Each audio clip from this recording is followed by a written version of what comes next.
This goes for about how long? An hour and a half. Okay.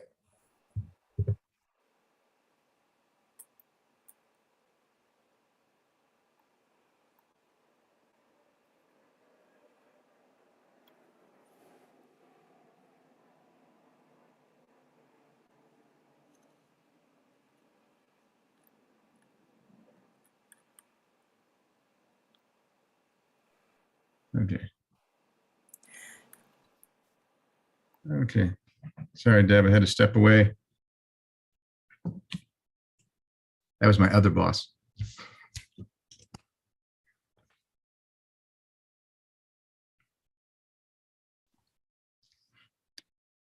Good morning. How you doing, Jeff? Good morning, Matthew. Good to see you. Hello, everybody. It's about 2 minutes before the top of the hour, everyone. So appreciate you hopping on. We will get started promptly at just 10 or 10 my time or shortly thereafter. So we'll be back to you to reconvene and get into our flow. Talk to you soon.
Good morning, everyone. Good morning, Good morning. Commissioner, Vice Chair, or almost Chair Hall.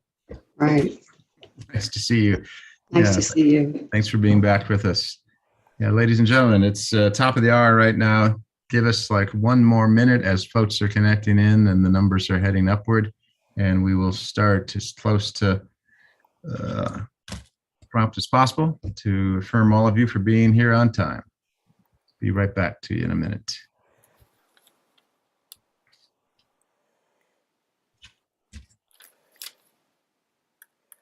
And like they do on the airlines, they let you know what flight you're on. This is webinar number 9.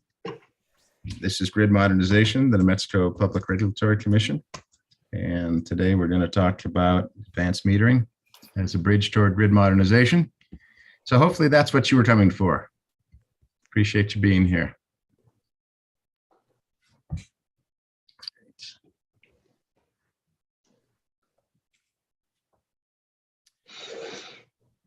Very good.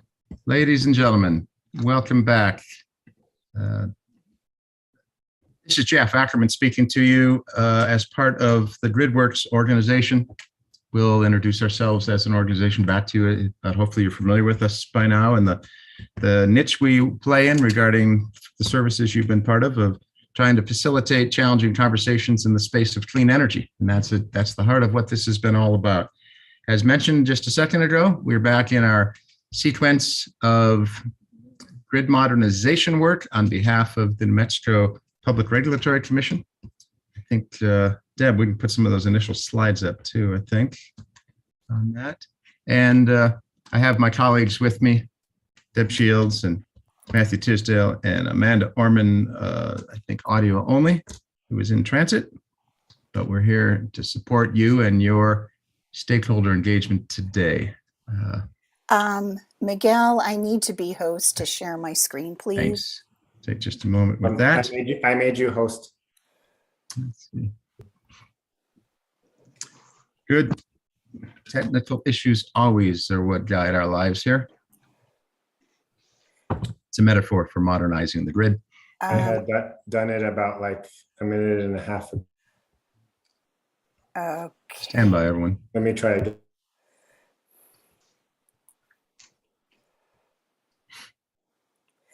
Perfect. Thank you. There we go. Excellent. And so, 2 seconds and I'll Thanks, share Deb. my screen. perfect. Again, thanks to see it. Appreciate having all of you back. We took a week off and from our last session, which we decided was not necessary. Thank you, Matthew, for pointing out to folks. You also have access to our materials at the GridWorks website. So excellent. Good to be with you again this morning on behalf of GridWorks and the team, and on behalf of the Public Regulatory Commission and Vice Chair Hall, who I see is with us, and not sure if any of your colleagues have joined us as of yet, but appreciate you being. I see the chair. He's here. Oh, good. Now I have to slide Those at my down. S's. Excellent. Thank you, Mr. Yeah. Chairman. Thank you for joining us. Excellent. Oh, I do see you, sir. Very good. Too many screens to look at. Very good. So for this morning, just to bring you back into our refresher, we are today, we are reviewing the objectives of grid modernization has been our practice here, and the PRC. And so you've been through with us a series of looking at this from several different perspectives. We've been able to draw upon some great resource folks, and both from the for-profit, nonprofit sector and our own federal labs have helped us build the frame right now. What you're going to see today, and we'll get to in just a moment, is a presentation by Art O'Donnell. You all, I hope, are familiar by now with Art. Art's playing a role as, in effect, adjunct as part of the New Mexico PRC, and on behalf of the U.S. Department of Energy and what I believe they call the Solar Innovator Program, has been with the PRC for, going on 2 years now, I believe. And so then what we're looking at today, just to get your focus and bring you back into our flow of our process here, is we're looking at Art's presentation, which will start in just a couple of minutes. We're going to give Art a half hour on that. And then we are going to go back into our flow of how we have been doing facilitated discussion, and hope you see how GridWorks approaches this. You're getting comfortable with that, because what we're trying to do is always is gather your input as stakeholders. And it's worth pausing a minute just to stress that point, that regulation and governance and civics is only as good as the public's involvement in it. So we appreciate all of you who've stayed with us so far, whether you are a regulated entity, whether you're an ongoing intervening party, or otherwise have a mission in that world, or for other reasons come in with an expertise or an understanding of these markets we're touching upon. Appreciate you being there. And we're going to try and draw you out yet again to share your thoughts in a sequence mode today. And then because we are building toward identifying considerations as this all builds toward a notice of proposed rulemaking coming up later this year. And then we'll wrap up as we do and ask you to respond to a survey focused on how did we do today regarding our objectives for today, and then discuss with you the next steps, which takes us into our final session. And so to the next slide, if we could, please. I think I mentioned to you, but it's worth mentioning again, just so you understand. And we're particularly proud of what GridWorks does in this facilitative role. And then what we're trying to do here today in terms of hearing from you and gathering that input. I will say, as a transition to Art's presentation in just a minute, that you heard that the title today is Advanced Metering as a Bridge for Grid Modernization. And so you're going to hear Art speak to that. And I would draw your attention to the fact that today you not only have slides, which were shared with you in advance, but Art went the extra effort to put this into a document that gives you more of the narrative, because there's a great amount of very substantive content, not to say any of the other weeks have not been substantive, but I really want to draw out that there's a lot of content here today and that Art's going to walk you through. So it seemed beneficial to see it in written form as well as in slides. So as we transition to Art in just a minute, I would ask you, as you listen to his presentation, to remember our four-part process. So listening for his key messages first, from that first question after we clarify his presentation, what did you hear? And what did you hear in terms of key messages from Art? That's going to then take you to sort of this notion of what surprised you in this process. And what that we mean is you hopefully are seeing the various pieces of the last 7 or 8 sessions now starting to connect together from the past webinars. What is intriguing you? What's confusing you? How do you see this all fitting together relative to what Art's sharing? Just some reflections there. Then we're going to take you further into more of an interpretive focus on what you're hearing now. That's a transition to acknowledging the complexity of grid modernization and the topic we've been taking on for a good few months now. And when you look at that complexity of how the components fit together, what do you see as the best approach to that complexity? What insights are you having? What does this mean for us as we take this to that decisional point of, can we agree upon things? What needs work? And that is in that context of, what do you hear in here that is possible notice of proposed rulemaking or NOPR input? And so that's really what this drives toward, but we don't want to just go immediately to, point to what's good NOPR content, but it helps if we all go down that path together, makes for a better process. So with that, we are, I believe, Deb, I'm not sure if I have another slide hiding behind that or not, but I think at this point, this is a transition to Art O'Donnell. And Art, you're going to run your own slides. So with that, again, Art, thanks for being at the PRC. Thanks to DOE for making you available. Thanks for your efforts on putting this material together. Art, the next half hour is yours to share this with us, and then we'll come back for some clarifying questions and then through the process as I just described to everybody. With that, over to you, sir. All right, I will unmute. Thank you very much, Jeff, and thank you to GridWorks, and thank you all for continuing to participate in this ongoing series of webinars. We find it tremendously valuable to have your input as the commission moves ahead in several areas that will all lead towards a much better approach towards putting grid modernization into the regulatory context. And that's really the key. And it's part of what I'm talking about. As Jeff said, that the subheading for today is advanced metering as a bridge to grid modernization. As you all know, for the past 3 years in particular, the state has been engaged in a multifaceted initiative to try and promote grid modernization, right? We have a legislative mandate, we have interagency efforts, and we have policies that are meant to direct utility investments into programs and system upgrades that will accommodate more diverse, interactive, and lower carbon transportation, energy, and utility sectors. So this is not grid modernization for the sake of just adding to the utilities rate base, right? There are reasons that we're doing this, and we'll talk about some of them today, right? Following rulemakings for other aspects of the modern utility system, interconnection processes, integrated resource planning, and most recently, the approval of a community solar program. Advanced metering infrastructure, AMI, also called AMS, Advanced Meter Systems, is now in the forefront for consideration at the New Mexico Public Regulation Commission. In fact, we're kind of midstream, as you'll see.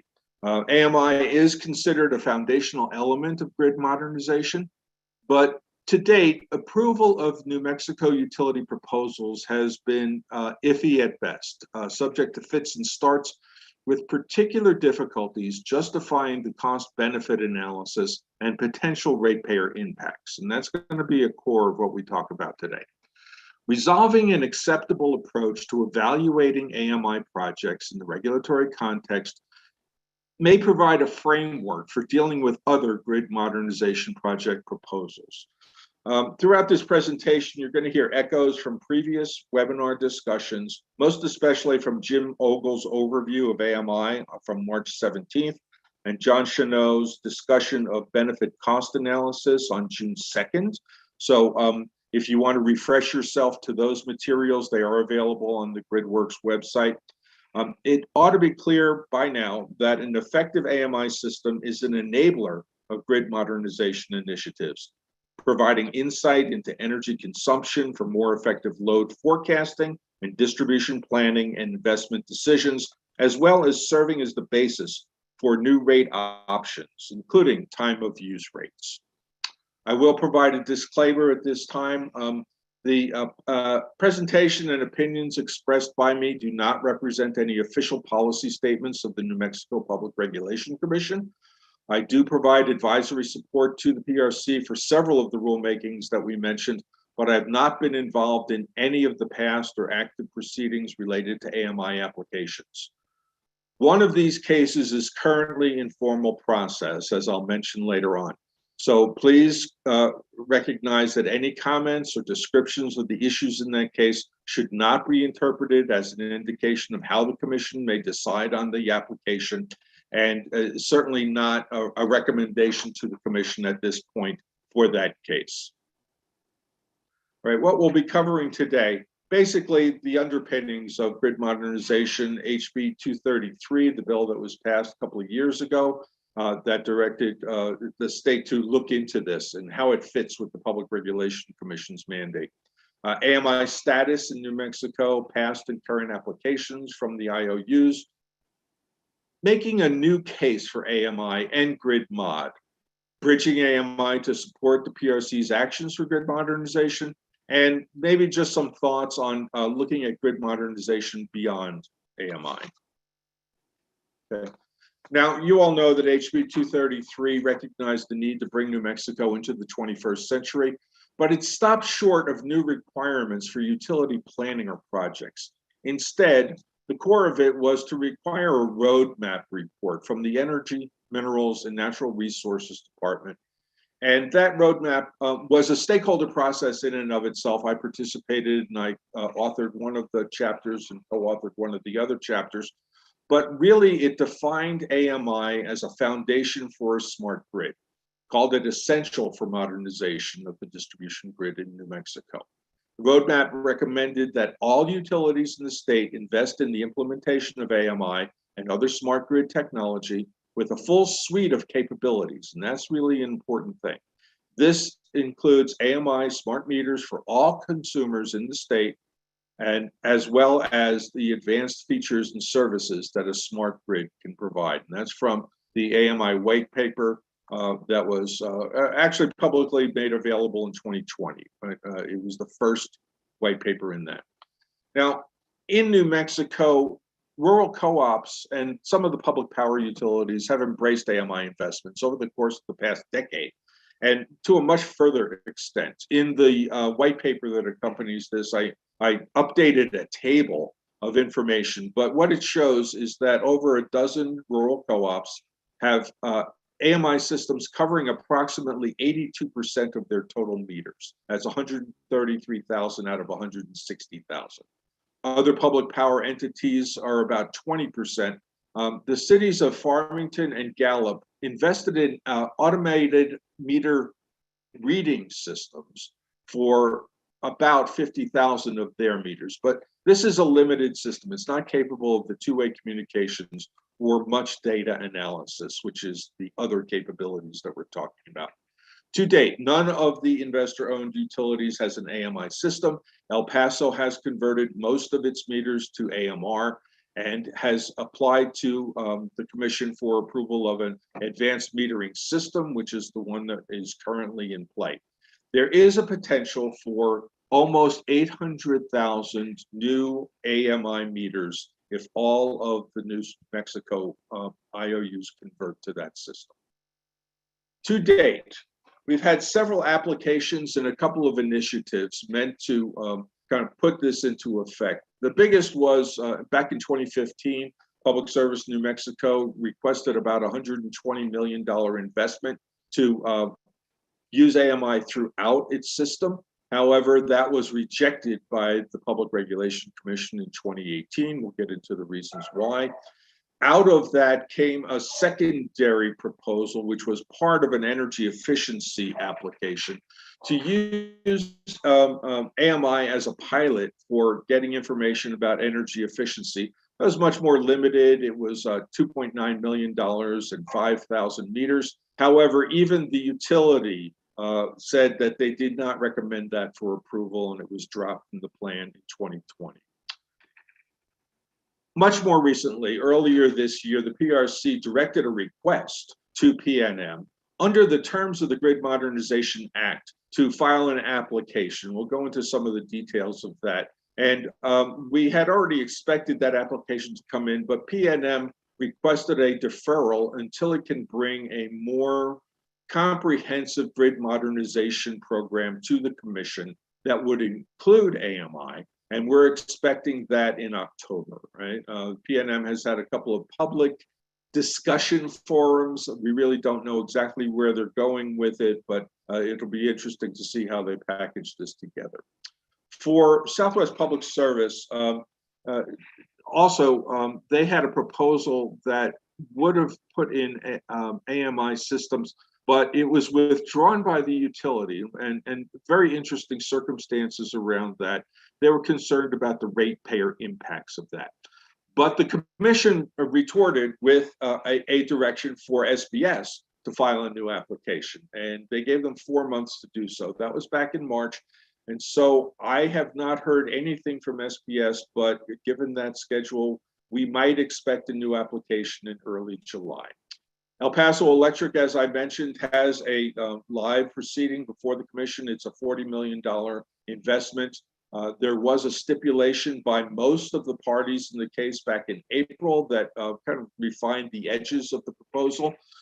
That is still in process. In fact, today is a due date for legal briefs on what is the authority for the commission to approve that program and what is the authority for the utility to make some rate changes without prior notification as the program goes forward. Those filings are expected today. One of the parties to that case, Yellowbird Services, opposes the stipulation. We'll go into what their reasoning is in just a little bit. Okay, so why was PNM's application rejected? Basically, while the utility provided a cost-benefit analysis that said over the course of 20 years, there's going to be a net benefit, what parties showed in their testimony was that there would be an immediate negative rate impact of about $6 million per year on PNM customers, right? It was pointed out that PNM shareholders would earn over $50 million in pre-tax returns on new meters and the retirement of legacy meters, and approximately 65% of that would be profit to shareholders. The hearing examiner at the PRC found that the plan does not fairly balance the interests of investors and ratepayers. There are also complaints about the opt-out fee. We'll talk about an opt-out fee. This is for customers who do not want to be part of an AMI system for various reasons. It was found by the hearing examiner that the opt-out fee proposed by the utility was too high. The program did not include energy efficiency benefits, right? It was mostly based on reducing costs of laying off 125 meter readers and providing the utility with the ability to disconnect non-paying customers. The PNM project was determined to be designed without public input and without examining alternatives. Way back in 2006, PNM had suggested to the commission that it really would require a public outreach program in order to put a good AMI system into effect, and they didn't do that. Right? So that was one of the things that was held against them. Overall, the hearing examiner found, and the commission agreed, that PNM should not be prohibited from adopting an AMI program. It's just they didn't like that particular program in its current form. And that was a decision that was issued in March of 2018 and then accepted by the PRC on April 11th, 2018. Okay. The second PNM energy efficiency pilot was supposed to install, as I said, 5,000 smart meters for EE pilot use, but it was not recommended for approval by the utility because it poorly showed cost-effective analysis, right? It showed a 0.003 cost-benefit ratio, and it had to be over 1 to be cost-effective, all right? So the utility recommended against it, the commission didn't adopt it. Now, the SPS AMI program was withdrawn earlier this year by the utility because they had some other rate cases in effect that they felt that adding AMI on top of that would provide an undue burden on ratepayers, right? It would add 7.5% rate increase for residential customers. And so they decided that they would withdraw that. As I said, the commission accepted the withdrawal with conditions that they refile. The EPE AMA project is currently under consideration. There's been no determination, but I'll point out that Yellowbird claims that the program is not cost effective under the total resource cost test alleging that only $8.2 million in savings benefits will be accrued out of a $41 million cost, and that the utility would also collect about $12 million in shareholder profits. So that's still a live consideration at the commission. Looking at these applications over the past, it's clear that the outlines of what an AMI application to the commission ought to include have been already established, right? And so what we're looking at is that any utility that's applying for AMI application funding would need to address the technical capabilities of the program versus the benefits and the balance of those benefits for ratepayers. Would have to deal with the stranded costs of legacy meters, right? Would have to explain what the job loss implications are and what they're going to be doing about that. Would have to promote opt-out policies and fees. Would have to address the health and safety of smart meters. And this is one of the most contentious issues in the whole realm, because there are a lot of people who are still concerned about EMF impacts. There's a lot of folks who claim health hazards from this, and they don't want any part of it. I'll just say that over the past 7 years, there hasn't been any new information on this front, and the utilities have pretty much addressed this in their previous applications, but it's going to come up again, right? Evolving are the privacy of data and cybersecurity issues, and also the important rate-making treatments, right? But all of those things aside, what we're going to be talking about mostly today is the cost and benefit analysis, right? Because I really feel that this is going to be an issue that comes up with the consideration of any grid modernization application. And I'll tell you why. We have what's called the cost effectiveness conundrum. As you heard from John Cheneau back in June, early June, it's very, very difficult to establish an effective cost-benefit analysis for these types of investments, right? A cost-benefit analysis was mostly derived out of the utilities consideration, commission's consideration of energy efficiency programs. And it was relatively easy to establish what the benchmark was, right? What costs are you avoiding, right? You're avoiding the use of electricity, and you can put a price on that. In this case, utilities have determined that basic AMI investments could be cost effective based solely on the operational savings. That is, replacing meter readers, adding some operational flexibility. But beyond the meter, there's substantive costs to developing the data collection and analysis systems that are absolutely necessary to provide benefits beyond billing efficiencies, right? A robust two-way communication system that supports these benefits is far more costly than meter replacement. As we heard in Jim Ogle's presentation, is that the meter is just the tip of the iceberg in terms of the capital expenditures that are necessary, right?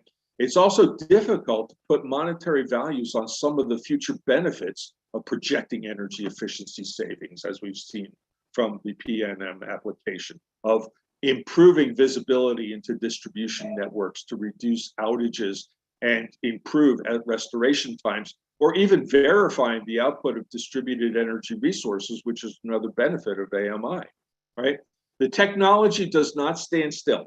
And we're finding now that many early systems were installed and built for communications networks that were limited, right? Now, at the time, 3G was the whole thing, right? Now we're finding that 3G networks are inadequate to provide the fast change of information that the utilities need, right? And so there have to be considerations for additional investments or replacements of some technology over time.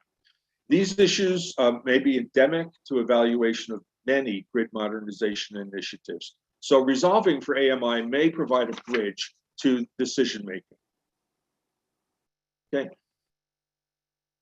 In directing PNM and SPS to file new applications, the Commission has tried to direct them in areas and say, your application has to address these things. And largely, they were the shortcomings that were perceived in the original applications, right? For SPS in particular, they were told that the application should be filed related to the Grid Modernization Act, right? And specifically within the terms of the act. It should show how the application impacts cumulative rate increases for 5 years, right? How the application would mitigate any kind of rate shock impacts, right? How the application proposes to use smart meters beyond the automatic meter reading and fault detection capabilities, and to include rate design options. Also, the utility was directed to identify demand response and grid management options that should be considered to use smart meter capabilities and how the rate design principles would work with them. So that's a whole new area for consideration that had previously not come up in the consideration of AMI. Similarly, PNM was directed to file an application within 4 months, making a showing that its program includes not just automated meter reading and remote fault detection, but also includes a discussion of updated rate design options that are consistent with variably available resources, right? Essentially, PV on the roof and wind turbines that might use smart meter capabilities and should include time of use options, right? So they're getting at some of the same things that they've directed SPS to do. They also told PNM to identify demand response and grid management programs being considered for implementation and how they work with smart meters. So what you're seeing is that the Utility Commission is trying to broaden the context for the use of AMI clearly within grid modernization capabilities. When they say the words demand response, we're really looking at time of use rates, okay? When they say the words grid management programs, they're really looking at distribution planning, right? I mean, really, those are really the same things. And so it very much fits it within the grid modernization context. Okay. Now, the AMS application currently under review is subject to a multi-party stipulation, and it kind of refined the edges around this. And I'll just say that I don't have any kind of like thoughts about this. This is just what the parties came up with. It said that that the utility should first install AMI for new service and for obsolete meter replacements, right? Kind of use a phased-in approach rather than doing it all at once. That EPE should seek federal funding under the Infrastructure Act. And there are some provisions in the Infrastructure Act for grid modernization that might apply here. That would help reveal some of the ratepayer burdens, right? They changed the depreciation schedule for meters and for the IT systems, right? So that it's paid off in a shorter time frame.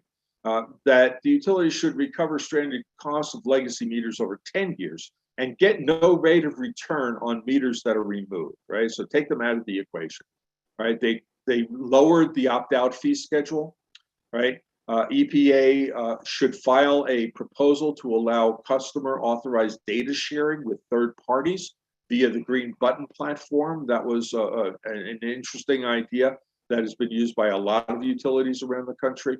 The Utility Shareholder Advisory Group will be convened and will commence early next year to develop, quote, the full customer use of AMS capabilities, right? So we're getting at what else can these meters do, and provide a pilot program for customer rate options in 2023. It's suggested fourth quarter 2023. So that's what's on the table for the EPE application. And as I said, you'll be seeing some filings today.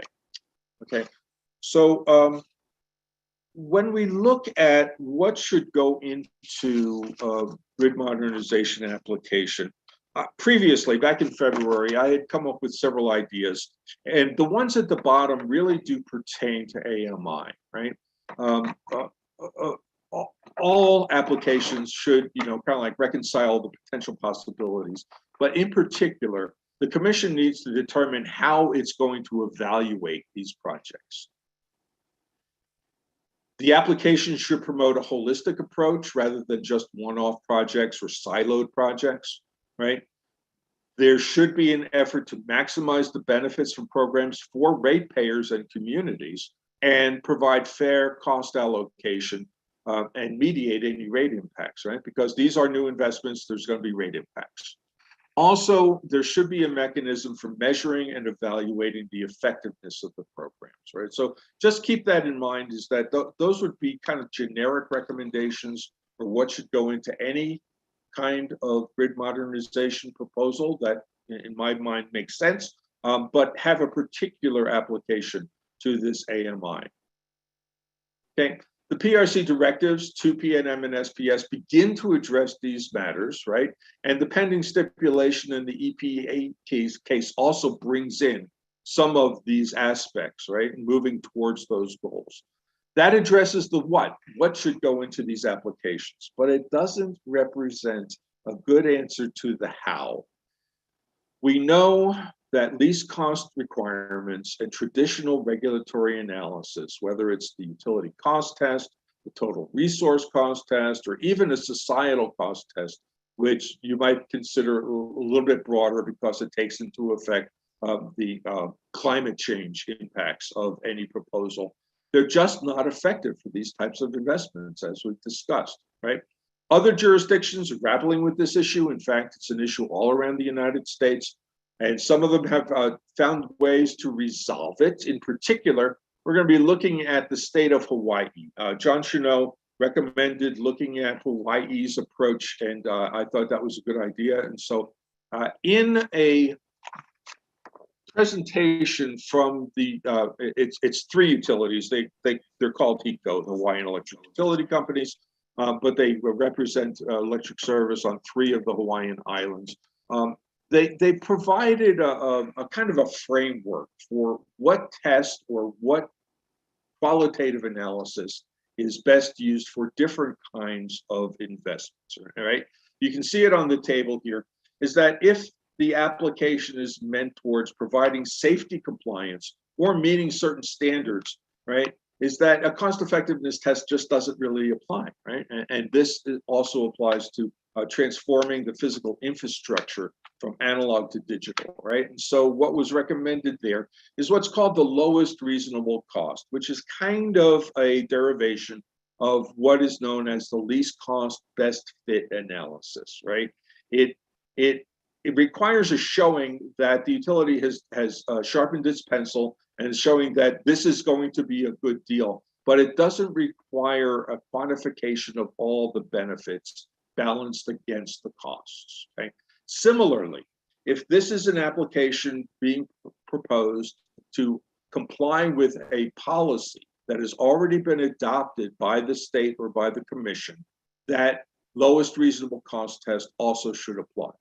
However, if it's more of a kind of an investment that the utility would like to make that doesn't fit either of those criteria, then this framework suggests that a total resource cost test would be best to balance the benefits against the cost, right? And provide a net benefit showing, which we said is that it has to be more than one.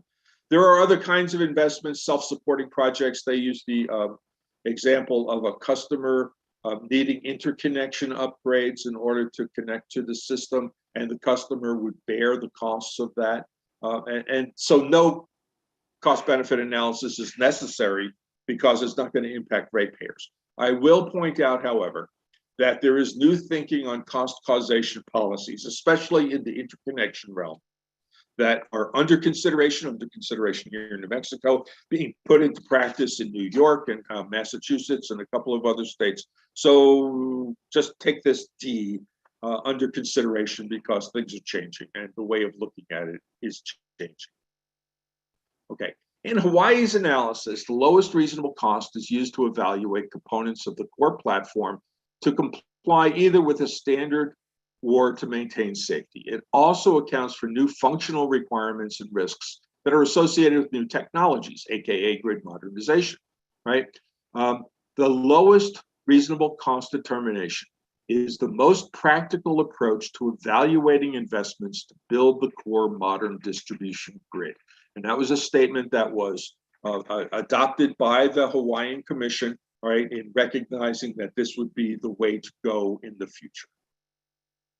Okay, so where does AMI fit in New Mexico, right? it's clear that there's a legislative kind of like mandate to look into grid modernization, and AMI is recognized as a core component of that. But in putting this together, I found what to me is actually a kind of a remarkable policy statement that RPSC made back in March in directing the new AMI application from Public Service New Mexico. And it is, quote, "The commission finds that the implementation of AMI comports with the grid modernization statute, will benefit PNM's New Mexico retail customers and the public, and will provide a net public benefit." Okay, so it's already finding a net public benefit, right? It further details what the benefits of AMI include, right? And we have the bullet point list of them. They're quite lengthy. But really the important thing here is that this takes it out of the realm of the necessity for doing a quantitative analysis of the benefits versus the costs, as long as the utility can show that what it's proposing is the lowest reasonable cost to accommodate this application. So my conclusion is, given the statutory platform for grid mod, the apparent consensus that AMI is fundamental to modernize the grid, and the PRC's already stated findings of a net public benefit, utility applications should not be constrained by inadequate cost-benefit analysis, right? Re-quoting HECO, it's the most practical approach. So proposals really must show that projected expenditures are reasonable to accomplish the program in a timely manner, and also meet the state goals that were detailed, right? I mean, you have a laundry list now. So add that to the things that you have to take into consideration when you're seeking money for investment for this. It's my feeling that going back to that list of what all grid modernization applications should do is that projects should also promote the holistic approach, right? Show what else these meters are capable of and show us how you're going to take advantage of those capabilities. Maximize the benefits for ratepayers and communities, not just shareholders. We know that there's a shareholder benefit, but to date, so far, the balance has not been equal or in favor of customers. And I think that the commission has pretty much shown that it's very interested in providing the benefits to the consumer. Also, provide for fair cost allocation and do what you can to mediate rate impacts, right? As we've seen, change the depreciation schedule, look for other sources of money, figure out rate options that can be put in over time, those kinds of things. And also, we haven't addressed it, but find ways to measure and evaluate the effectiveness so that you can inform future investments, not just an extension of a program for AMI, but also other grid modernization would benefit from that kind of analysis. So looking beyond AMI, okay, it's really this, consider this kind of a mission statement for grid modernization, right? We're only at the first step. And I would encourage utilities and other electric service providers to adopt new analytical tools to plan for future investments that optimize the selection and location of new resources in order to allow consumers to become active managers of their electricity consumption. I think this is the trend. This is where things are going. And it's better for utilities and energy service providers to get ahead of that trend and help bring us there. New technologies will help modernize the grid, will enable customer choice of new technologies and services, will reduce emissions of greenhouse gases, will improve reliability in a cost-efficient manner, and will encourage opportunities for distributed energy resources to provide grid services, right? A benefit to the utility, not just to the customer. These include potential alternatives to traditional utility investments in costly transmission lines, what we call the non-wires alternatives, alternatives to central station generation, and electrical substation infrastructure. So that's how I'm viewing this. You can follow all of the proceedings that I referenced on the PRC's website, and you can contact me directly. I'm always here. Art, I will be. don't stop sharing your screen yet, Art. Go back to slide 18, if you would, please. This is the HECO slide. Yes. Vice Chair Hall wanted to elaborate here. You, in effect, in referencing John Chanot's slides, you have least cost, best fit, and you have TRC, the two tests there. If I'm paraphrasing Commissioner Hall properly, she wants you to elaborate on what other tests beyond those two are possibly in use by other states. Any thoughts on, utility cost test, anything else, societal cost test, whatever?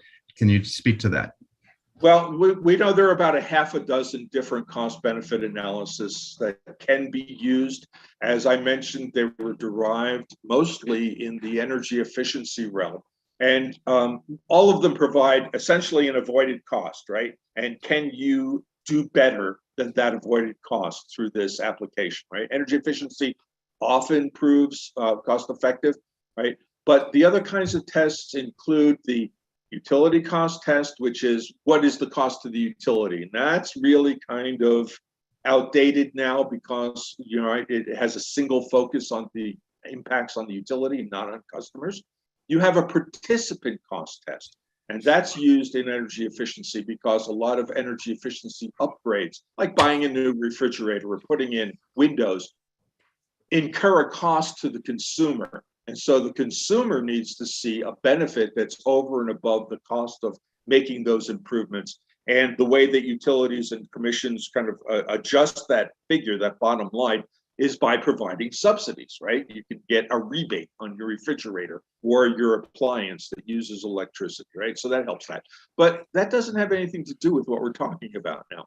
The societal cost is the newest kind of wrinkle on this. And what it does is it takes into account an either implicit or explicit value to emissions that are caused by the generation or the system that's currently in place. So I'm proposing an alternative that will not just change the equation in an economic sense, but also will provide some kind of benefit that goes to help meet state policies. This is very controversial in a lot of states, right? You've got numbers for what is the value of a ton of carbon that range from essentially $2 a ton to $60 a ton or $2,000 a ton, depending on who's doing the analysis. And so that poses a quandary for a commission in terms of how do we know that these projects are really reducing greenhouse gas emissions? And I'll put that in the context of AMI. There's nothing about installing an automated meter or even the IT system that directly reduces greenhouse gas emissions, except to the extent that you have fewer meter readers driving their trucks around the neighborhood, right? So even putting a value of carbon reductions into the equation isn't going to change very much. That's why I say that none of these tests that were developed for a whole other reason really seem to have applicability here. And we can go back into that. That's helpful, Art. Really yeah, thanks. I'll let, thank you. That's very helpful. You've done an amazing job in 30 minutes there to go through an incredible amount of content. I'm looking for folks just needing things clarified. I'm seeing one other question come in from one of the other state employees in the New Mexico Purchasing Division. Has a question that goes more to how this connects to vehicle electrification. I'm going to hold off on that, Mark, for a minute, because I think that's going a little past just clarifying right now. But if we don't get back to that, push on me one more time, please. And so thanks for that. Tayoko, I'm just real-time reading your question right now. If to the degree you've got a clarification for Art, why don't you just come off mute and ask your question, if you would.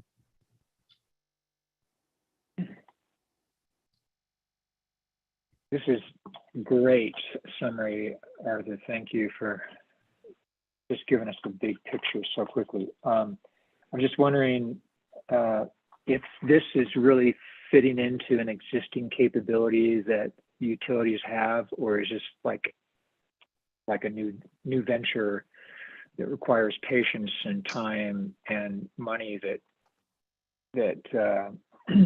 requires a discipline on the part of the utility and the commission to implement it? Well, AMI has been put into effect for over the past decade, right? Now, I'll say when I started working at the California Public Utility Commission 10 years ago, there had already been installations of AMI, right? So I think that it's something that can be done right away, but it has to be done very deliberately because there were mistakes made, right? And mistakes that cost millions of dollars. I mean, for instance, before the commission determined what it wanted out of an AMI system, the utility Pacific Gas and Electric already began installing something like 2 million meters. And it turned out that they were inadequate to fit the policy demands of the commission. So they had to take those meters out and reinstall the software so that it would fit that need, right? So let's avoid that kind of problem by really understanding what we want out of these systems in advance. Currently, about more than half of the meters in the United States are under AMI systems. So this is a proven technology around the country, right? And is only getting better, is only getting more cost effective, is only leading towards more understanding of what benefits can accrue. So I think that New Mexico is pretty well positioned at this point to take advantage of the experience around the country, to put in a system that meets the state policy demands. 5 years ago, we didn't even have an articulation of what kind of policies we wanted, right? So now at least we know where we want to go with this. And as the commission pointed out, demand response, grid management rise to the top of things that really could be benefits that are taken out of this. Does that answer your question, Tayoko? Yeah, that's good context for it. Thank you. Excellent. Let's take another minute. If there are anything else, just clarifying from the slide deck that Art just walked us through, we can keep that up on the screen another minute here.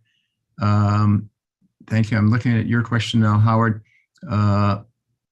And let's see, it looks like you're looking for a clarification as to whether AMI can allow utility to turn off appliances at peak load times or allow customers to sell back from the grid from EVs or batteries. Is that part of AMI metering? I think the first part of the question is looking to validate that perspective, Art, and then to what extent do we have communications technologies and that bandwidth, which I think you talked about in an earlier slide of 3G and beyond, to accommodate that, and then the issue of obsolescence of choosing metering technology, which has been sort of a smart grid Achilles heel for a while. Anything you want to clarify in that, Art? Yeah, okay, so realize where the meter, I mean, this is the same meter that you have in your garage or on the outside of your house that is accessible to the utility meter reader, right? So in and of itself, it's more like an on and off switch, and the utilities derive some benefit from being able to disconnect residences. If I cancel my policy because I'm moving, the utility can not have to send somebody out to turn it off. Similarly, they can also turn it back on, right? Now that is the positive. On the negative side, if I don't pay my bill, the utility can shut me off, right? And it takes not just a telephone call to the utility to get them to turn it back on again, but me paying money, right? So that's one of the things, right? Is that there's a two-edged sword here, but it's kind of a gross on-off system. However, AMI also enables what we call the home management systems, right? The Nest technologies. And Nest technologies flow through this meter to the utility, but also have the ability to have Wi-Fi connection to smart appliances, right? That can tell them when to operate, right? When not to operate. You can have programmable thermostats, right? That are already preset or can respond to a message from the utility. For the next 3 hours, we're undergoing a peak period, and we request that you change your behavior by using less electricity. Well, in this case, you can actually have the home device respond to that technology if you have an agreement with the utility to do so, and it can lower the temperature that your AC is putting out. It can actually kind of like shut off a circuit if that's what you've determined that it can do. So it's an enabler. There are a lot of other components in that in that question that Jeff will have to remind me of, but that's the basic. Yeah, the other piece was about obsolescence, and I think that's always been the challenge of how to choose AMI technology and make sure you don't immediately build a platform that the utility finds is an obsolescent piece of asset that needs to be overhauled, but how to kind of keep it relevant. And I think utilities have figured this out in the multi-millions of meters out there. But any other quick comments? And I'm going to look at two others here. Just to think forward, right? Think about not what your need is today, but what your need is going to be in 5 years. It's a little hard to predict after that. I mean, technological obsolescence is a strange thing because, 2 years ago, I bought a new iPhone, and now the company is telling me that it's obsolete because they have another camera. Well, I don't need that other camera, right? I get what I need out of this phone, and I'm going to keep it for a while until something changes, right? So you should think about new technologies in that same manner. Excellent. Okay, a couple other things. I think we can probably stop sharing your screen with it. And Mark, I appreciate you letting me set your first question aside about EV stuff, because I think that's partly something we had in another webinar. But if we may be able to get to some of that, which is more so about EV plan filings. But I see your other question, Mark, of how does AMI integrate with solar or vehicle or battery to grid projects? And then you say by the state or by residences. Do you mean how are different states doing that integration? Mark, do you want to come off and kind of add some elaboration on that? Appreciate that, Jeff. Yes, for instance, in the Montoya South Capitol Plaza, we have a huge electric solar panel grid that provides a lot of electricity to what we use. At certain times, it may in fact exceed our usage. And so if we were to have AMI, and I don't know what we have here in the complex, would we be able to provide electricity to the grid? And then if I put solar on my home and I wind up using less, or if I have an EV that is capable of putting energy back into the grid when it's needed, how does that all interface with the concept that we're talking about here? And what things do we need to know before we go down that road? Thanks. Quick thoughts on that, Art? Hey, Mark. This is a bigger issue, but I'll say that at the very first step, what AMI can do is give you real-time analysis of energy consumption, right? So in the past, you had to wait a month, right, to see what your bill was. And now you can do it on a daily or even 15-minute interval, and the utility can get real-time access. So you have visibility into how the electricity is being used. And you can use that information to change behavior, right? To put out directives, right? Don't use air conditioning between 2 and 3 in the afternoon, for instance, right? So that can affect it. Doesn't in and of itself affect the consumption of electricity unless you have these other devices that will modulate what's being used at the time. I think for EV charging in particular, that this is a tremendous benefit. Don't know when people are going to be charging their cars off the grid. There is a hope that they'll do it during off-peak hours, right? And so what you try and do is to first understand how people are using the charging, and then devise rate options to encourage them to do it off-peak, right? Have a rate that is much more favorable to that.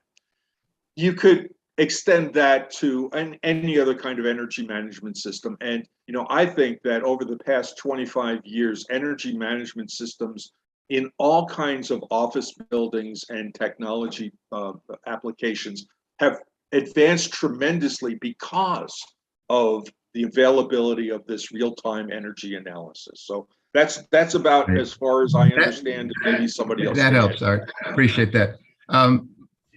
My colleague has pointed out, and it's in the chat for you, that we're doing an effective job of kind of diving now into the depth of AMI, which I think is intriguing a lot of people on the call. We have a whole separate resource on that from our March 17th webinar on that. So at this point, we're going to sort of pull you all back right now, take a breath, and now want you to kind of take a moment, and based on what you heard from Art today and what Art's message is today, ask you now, we'll move away from clarifying to kind of see where are all of you at in terms of, if I asked you, I'm going to ask you the question sort of, I'm going to ask you the question. What are the key messages you heard from Art today?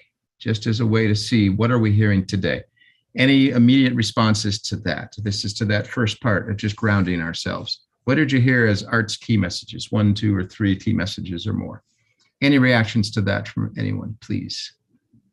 I'll go. This is Brian Buffington at PNM. Hi, Brian. Hi. So I think the key messages here are particularly relevant to the drafting of a rule. In particular, there are a lot of complicated and interconnected dynamics here, particularly with other commission rules and how a grid mod rule might relate to other commission rules. But then I think what really struck me is that whatever rule is done now needs to take into account what might be true in the future, right? So a commission consideration of an initial AMI application where we're putting in meters and establishing programs and whatnot may not necessarily be appropriate for a next step grid mod application, right? And so a rule that is somewhat forward thinking, I think is pretty important for something that's related to technological change, right?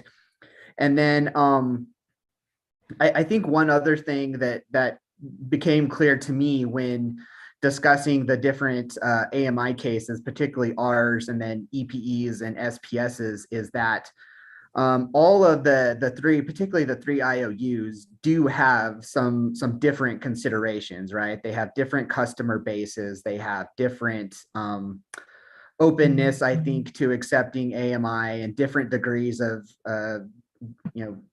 solar DER interconnection and things like that. And so whatever commission rule comes out of this process, I think should take into account the differences amongst the three utilities in New Mexico and be careful for a one size fits all type of evaluation. Great. Now, did you hear that from Art, or are you kind of running us ahead towards sort of some observations now? It's both. Okay. Yeah, thanks. As I want to affirm you first for kind of what you heard, and then also kind of challenge us to stay focused right now on just what you heard. But thanks, Brian, for that lead. Well, people are nicely raising your hands. Thank you much. I'm coming to Jim at Sandia. Hi, thank you. One key message I heard from Art is that the lowest reasonable cost test may be applied to AMI proposals from the larger utilities, as opposed to a total cost test, which would be a more difficult case to make.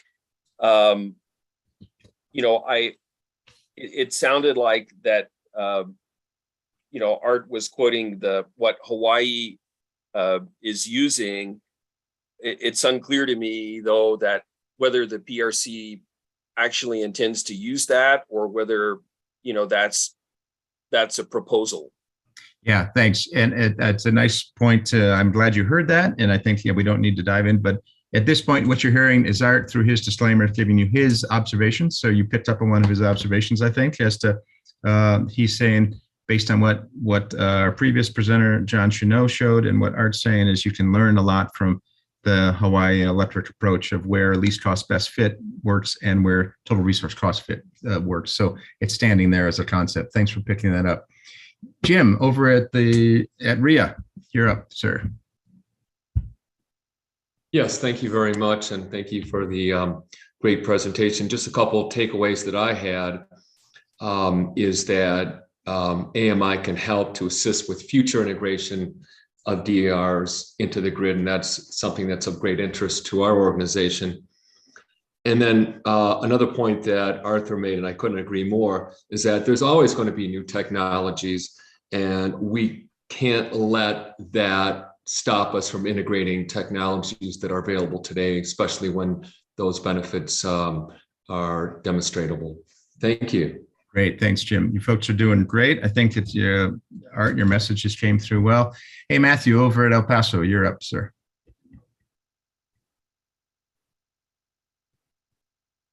And you're muted.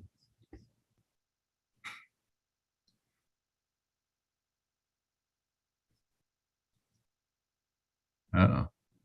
There you go. Maybe not.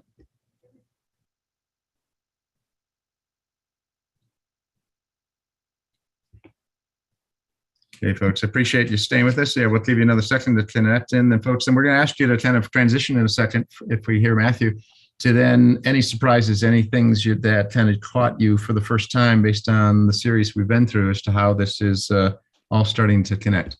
Can you hear me now? Oh, there you go, Matthew. You There made you it. go. Good. I filled the airspace perfectly for you there. I should be on radio. So perfect. I appreciate that greatly. And with that, I just chiming in on the fact that I appreciate the fact that this is not technology specific, that the proposals are to figure out an analysis that can factor in, what policy goals are and get to that. And so I think it's generally heading in the right direction. But I'd be remiss not to ask some clarifying questions though. Of Art, because during the presentation, he stated that programs should maximize benefits from programs for ratepayers and communities, not shareholders. And the question that I have is, what exactly are you basing your conclusion on? And can you distinguish the basis for your conclusion from a commercial non-utilities analysis when proposing a DER program? Additionally, you stated certain types of analysis are geared towards maximizing shareholder profit. Can you please elaborate and provide specific examples? There you go. Yeah, Art, back to clarifying and a little bit of challenge on your. I don't think that I said the second part, but the first part should be clear from the commission's response to previous applications, is that any application that comes in that gives the lion's share of benefits to shareholders is going to be viewed very skeptically. Let's put it that way. And that there has to be a greater showing of a fair balance of benefits to shareholders, consumers, and to shareholders. There's going to be a benefit to shareholders.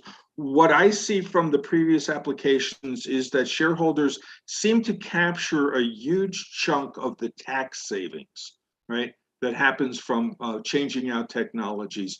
And I know that in other jurisdictions, there have been mechanisms for essentially clawing that back and giving it to ratepayers. I'm not suggesting that here. I'm just saying that any application will undergo that kind of scrutiny.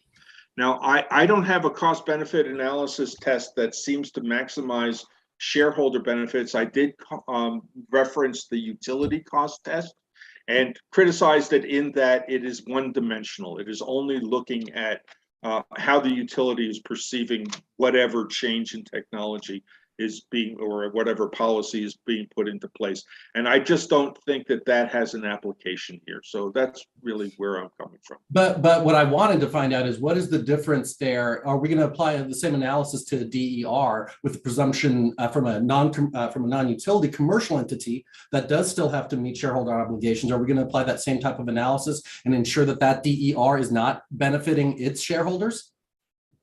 Can you distinguish that? That's what I'm looking for. I'm not saying that there shouldn't be benefits. Yeah, I'm not saying that there shouldn't be benefits to shareholders. I'm just saying that a commission is going to be responsible for looking at how a utilities application will impact ratepayers. If there's not a utility involved here, then the commission has no function, right? Right. I think at this point, yeah, I appreciate, Matthew, we'll file part of that under surprise as to how Art reached his conclusions. That's noted. We won't go into a debate of his conclusions at this point in time because we don't really have the time for that. I want to hear from others. But I think that's what we're looking at right now, is any surprises in how Art is starting to connect the dots. And Commissioner Hall, I see your hand up. Vice Chair Hall, you have the floor. Well, are you still taking comments from people about what they've heard? Yeah, what they heard. And then as we're moving from there, what you heard to what surprised you, and because we're trying to then use our time efficiently here to go toward what this means for NOPR language. But so, yeah, anything along that line. What did you hear? What were you surprised? Well, what I was trying to figure out if it surprised me or not. I'm not sure it did, but if so, it was a pleasant surprise. Anyhow, it was the statement that Art made that he was encouraging utilities to design their grids with the idea in mind that customers will have more control over their electricity. I mean, it's a simple idea, but I think it's a good idea. But it does. There is a change of that dynamic. Thanks. Appreciate that.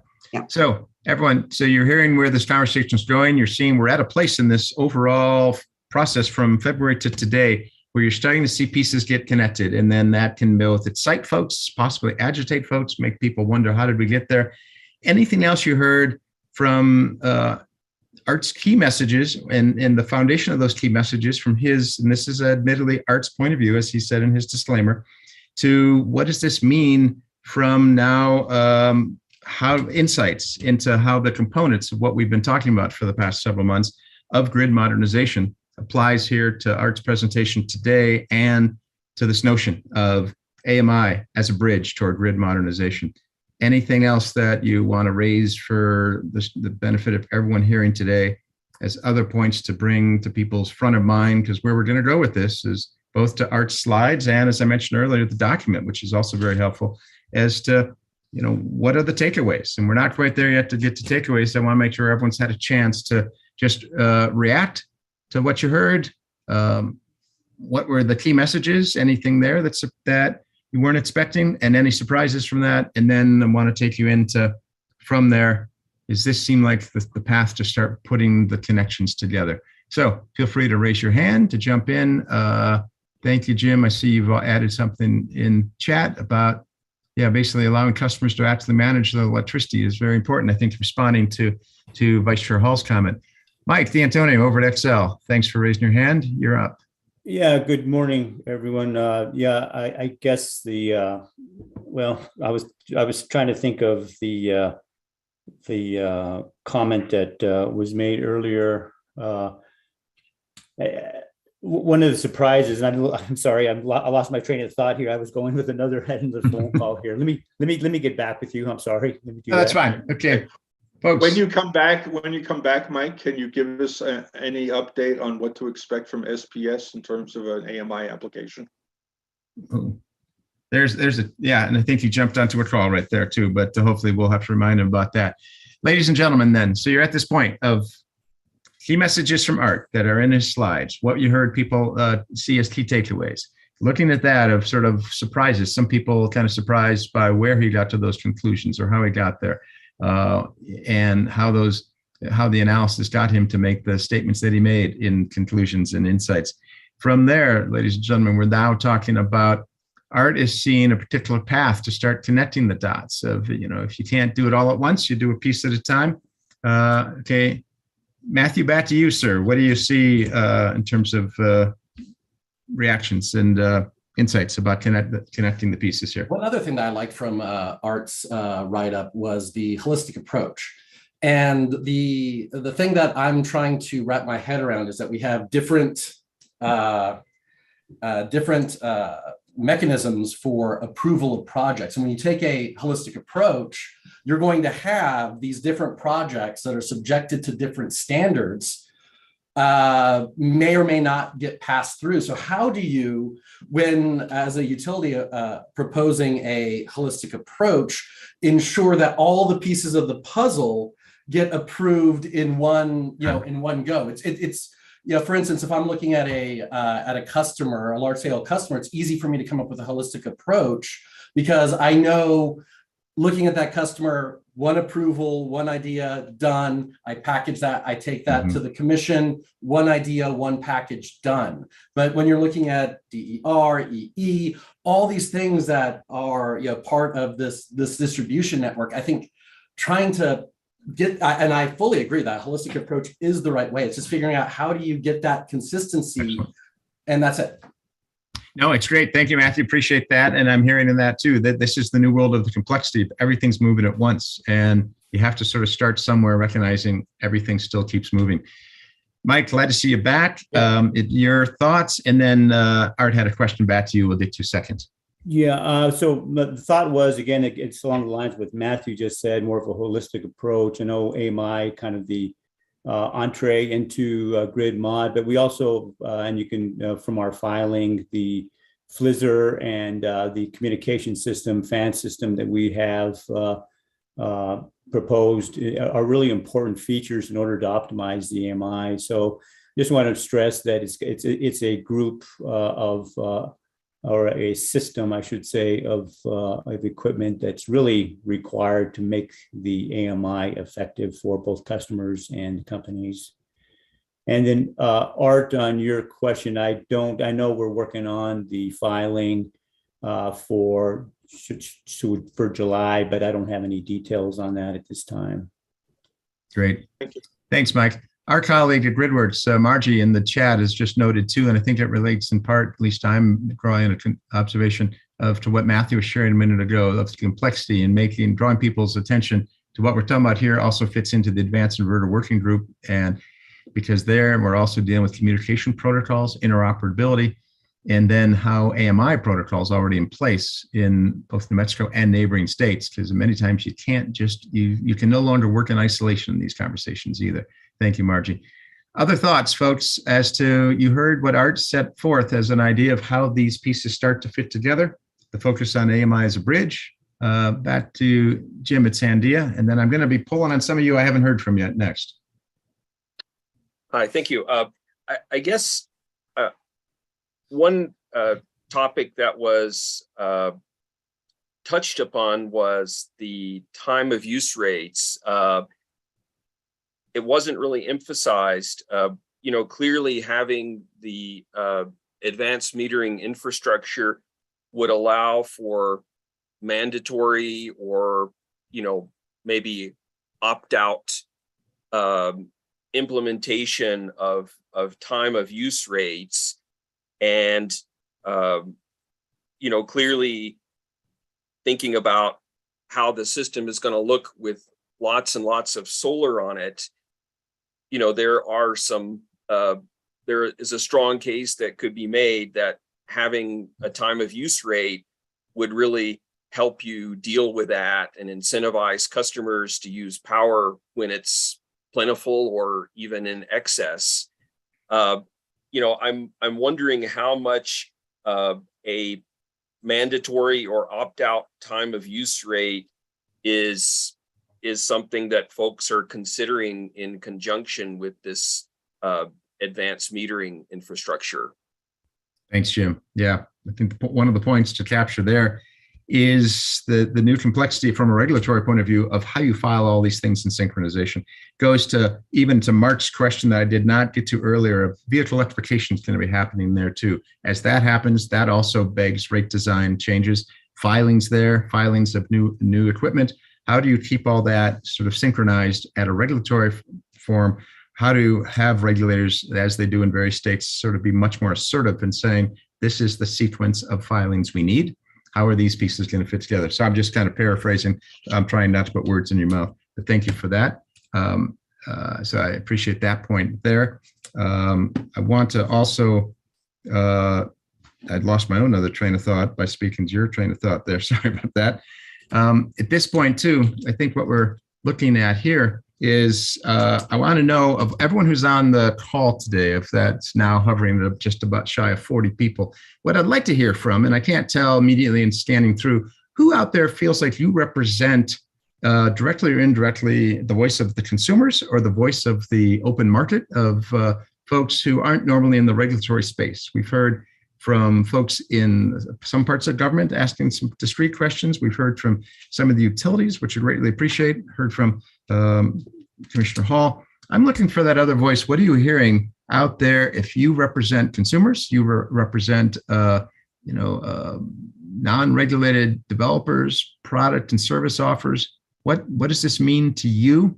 And what this thought of AMI as a bridge toward grid modernization, and what we've been talking about here about how to assess that cost effectively, and the sequencing and the filing from a regulatory point of view. Looking for response there. Don't see some of my usual folks that are there, but I'm scanning through, looking for names to call upon. Or in fallback, sometimes what I may do is grab some of you folks that are in other parts of state government who find, and by default, are the surrogate for what you hear from the public that you serve, like over at MNerd, looking for your takeaways and how this relates to the good work you've been shepherding for a while through the white papers and the grid modernization work. Anything that you can share from us at MNerd. So I'm putting you on the spot, either Jackie or Darren.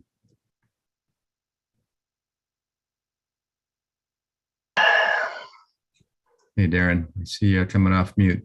Thinking. Yeah. Well, I think, Art mentioned, these white papers, and I just want to make sure there's no confusion that those white papers set any kind of policy goals. Those were those groups and their assessment of those specific technologies or programs, and they were not really it was, those are all individual papers, all recommending different things. It doesn't set any kind of a policy goal. And that's something that we've struggled with, is until, we have grid modernization, we have the ETA, we have all these different legislative initiatives and policies, but there is nothing that really defines what the final architecture of the grid is that we want. And until you have that, it's very hard to make any of these assessments. And so I think that's a big question for us, is what is our end goal? And to put technology in just to put technology in may or may not be where we want to go. So that, it's just a cautionary tale of what is our end goal, I guess. Thanks, Darren. Art, I'm going to get back to you in a minute to respond to that. I just want to weave in, and I do see your comment, JB Brown from Positive Energy, having to do with, and it looks like Matthew's going to respond to that as well. For the consumer side of this, of how do you get access to your own information and what have you in this. Darren, I'm hearing a point, and Art, before you respond, we've touched on in many of our times that all of this has to do with setting a vision or knowing where you're going so you can make better choices, better decisions. Art, thoughts on that? And then I'm going to draw you all to some final comments, a vantage point now of decisional as to what are the takeaways that feed into the NOPR language that's coming forward. So Art, quick thoughts on what you heard from Darren. Yeah, I just wanted to draw a bridge between your question to Darren and Darren's response, in that as the PRC was embarking on its specific initiatives, interconnection, integrated resource planning, we did receive a letter from MNERD, from Louise, that one commended our activity in picking up the ideas from the roadmap initiative, but reminding the commission that there is a void in terms of incorporating consumer concerns, right? So that's one of the reasons why I included several of those aspects in my analysis, is that it's really important. And we know that there is a kind of a backlash against technologies being imposed on people, and in particular for AMI, that there are perceptions of untoward health effects that have to be addressed, right? That's one thing. The second is access to information, as was raised in the chat.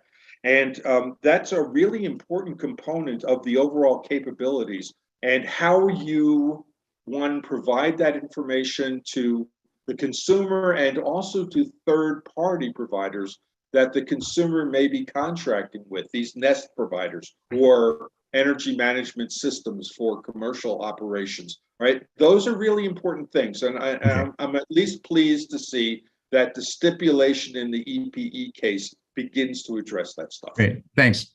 Ladies and gentlemen, looking at what Art presented in slides, if you were fortunate to read through his document, you can start to see in there, now I'm leading you a little bit, that there is some rough outline of possible components that can lead into NOPR language, or at least close to that. Looking for your thoughts on that as you ponder that for a minute, and looking to hear particularly from those I haven't heard from yet, but anyone is welcome to join in. And back to that conversation between Art and Darren, as a former commissioner, commission chair, all of this is in the gray area of public policy. You can do a governance, civics, political science class as to where policy comes from. It's never as discrete as you think. Obviously legislators and governors take the lead. Folks in state agencies are tasked with implementing, interpreting such. Commissions as regulators and interpreters of such are particularly challenged in real time. Policy is happening through all of this, but that's the dynamic. And that's what's left to the expertise of regulators is in the midst of broad statements through statute and through white papers. What do you do first? Where do you go first? Art's put forward a proposal of where you go next in this and how these pieces fit together. The question is then, how does that start to show up as rules, which is the heart of the regulatory process? And so thoughts on what you heard from Art, what you read from Art that says, where do you see the start of rule language? And what do you think is there that matches to what you thought we were going for, that resonates with you, that you have concerns with, so that the folks, GridWorks and Art and the PRC start to get a sense from US stakeholders as to where's the rule language in all of this. Floor is open for that.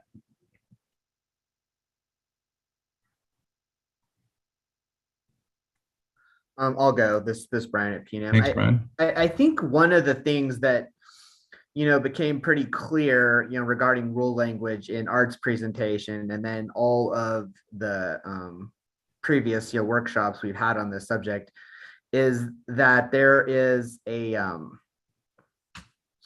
lot that is still uncertain, right? And this is a new area, right? And there's lots of different ways to skin these cats, right? Particularly when it comes to evaluating the costs and the benefits, right? There's a lot of ways that it can be done, and it's still, I think everyone's still trying to find the right way, and one that encompasses all the benefits of the project. And I think that ties into potential rule language, in that I think it shows that the drafting of the NOPR needs to be very cautious on that point, right? Of how specific and how detailed you get on how a utility should evaluate a cost and a benefit analysis, right? Because I could see that there would be the temptation, and I would probably want it if I was a commissioner, a very clear guidance on what type of cost benefit tests you should be doing, right? And I think that what we've had here shows that there needs to be a lot of room for flexibility and different types of analyses in these rule language, particularly in regards to cost and benefits. Thanks, Brian. Appreciate it. And we're going to continue in this conversation for a few more minutes. We're going to move actually past our survey part, in part because our survey link isn't there for us today. And you can tell us how we're doing, but how you respond to this. Next, I see through chat, at least to me, a former colleague of mine, someone who also wore the title formerly as a chair of the Colorado PUC, and now it looks like his external counsel to PNM, Greg Sopkin. Can you come off mute and give us your question? Yes, can you hear me? I can, Greg, yes. I'm delighted you're there, Jeff, because you are the Zen master on procedure. One question with regard to PNM is it plans to file its application in the fall, as I understand it. And right now there's a discussion going on about substantive rules that could be adopted. And the question is really one of timing. Either the rules could potentially delay an application, or the rules could have some sort of retroactive effect on an application, depending on when the rules would appear. And I don't know if there's a good answer to that now, but it is a concern. No, it's a great question. I appreciate that. Art brought up the October filing concept, and as a former commissioner in the Colorado mindset, wondering how do you file without knowing the rules? Art, I don't know if you or anyone else from the PRC can answer that in 60 seconds or less. Otherwise, I've got 3 people in line now. I want to give them a chance to speak. I'll just say that one of the reasons I focused on AMI for this presentation is because we're in the midst of it, right? And it's just another example of things are happening and the commission has to respond to them, and the commission may not have the policy platform in effect to fully deal with them. So we're doing the best that we can, right? So that we're not taken by surprise by applications or dealing with the issues of first impression. But yeah, that's an issue. I mean, that Okay. really is an issue in the world. And that may be something, Greg, to figure out if there's a way procedurally to talk to that through kind of council to council. Jim at RIA, then Mike at Excel, and then Matthew at EPE, and let's see where we're at the end of that. Great, thank you very much. Yeah, I just wanted to address that there were some comments about uncertainty and we don't want to have unintended consequences. And I totally appreciate that. But if I heard Art correctly, I think the concept of having AMI goes back to 2006. So obviously this has been in the works for a while. And that if we do wait for the perfect time to implement this, we could be waiting a really long time. So I would, encourage that we move forward. Thank you. Mike. Yeah, thank you, Mike with Xcel Energy. I think we really want to stress with this rulemaking, the bigger picture, look at economic development for New Mexico. We want to make sure we move New Mexico forward with whatever we do. And I think that begs for flexibility in the rulemaking. As someone mentioned before, we've got 3 utilities with 3 different service locations. The other thing is that we need to be mindful of, for Xcel, we serve Minnesota, Colorado, and other states, including New Mexico and Texas, and we have discretion on where we spend our dollars. So a more favorable rather than less favorable regulatory environment for cost recovery is going to impact some of our discretionary decisions.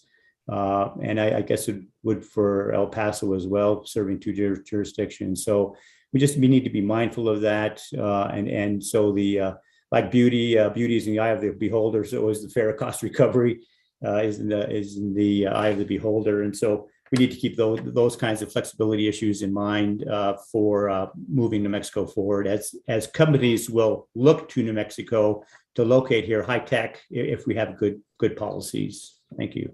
Thanks, Mike. Yeah, and I appreciate too. And I think it goes to Art's example from HECO of what is considered discretionary versus what is considered kind of a sense of requirement, either to make the system functional or even statutory or policy requirement. There's a gray, it's always a fine line to that. And that's the challenge. Goes to an earlier question about what are we building? What's the grid that we're trying to develop? So thanks for that. Matthew, to you. And then I want to then acknowledge Adam's note in the chat too. Go ahead, Matthew. No, not a problem. And just to chime in, and yes, Mike, we at EPE, share that same concern about where investments go and how those dollars need to be spent based upon regulatory environments. Additionally, you touched on another great point that cannot be forgotten here is that if we limit the ability to do the investments, there's a direct impact on economic development. Economic development, especially surrounding AMI, is absolutely crucial. It is something that companies are expecting so that they can more actively manage their energy.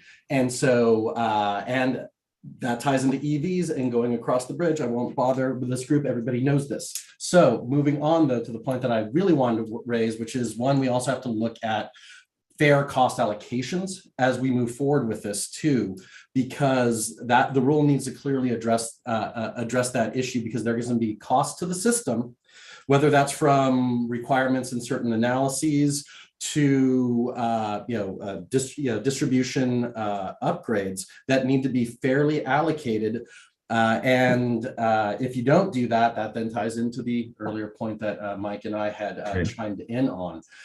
Plus thinking through what and making distinctions between how an entity or why an entity is causing that that particular upgrade should also be considered when going in there. There's a difference between, say, an aggregator who's solely filling a merchant function, but is doing so by selling batteries and whatnot to homeowners, versus, say, somebody a utility program that is, or an entity is working with a utility to provide, system benefits there. And so those sorts of considerations need to be considered on a case-by-case basis. Thanks.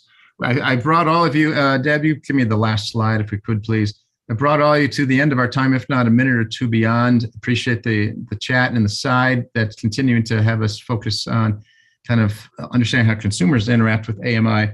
I would say, as well as bringing to your attention our final webinar on the 21st of July. I want to also really stress upon all of you. This is helpful. You can see we do this quick. It's the best use of time, but it's not the only way you can engage. Written comment in would be helpful as well.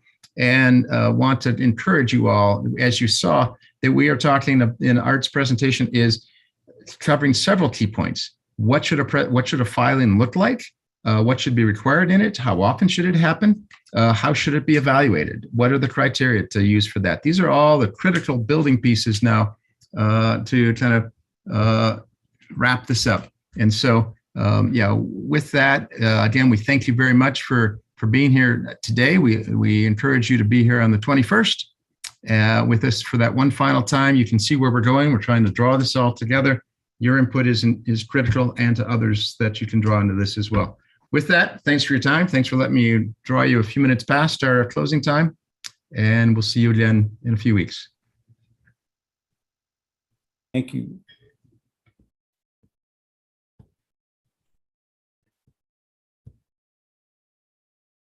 Thanks very much. Good works. Thanks, Commissioner. Good to see you.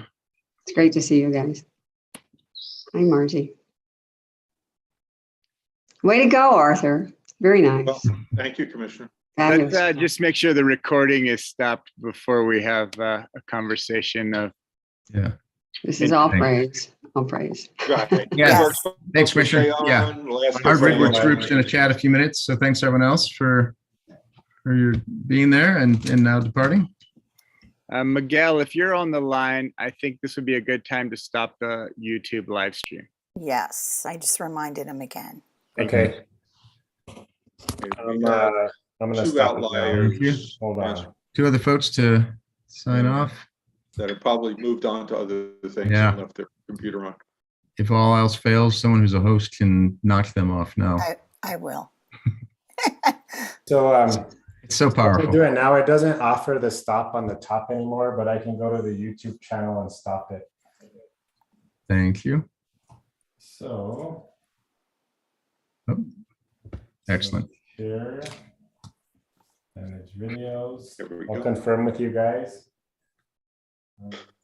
Hey, it's us.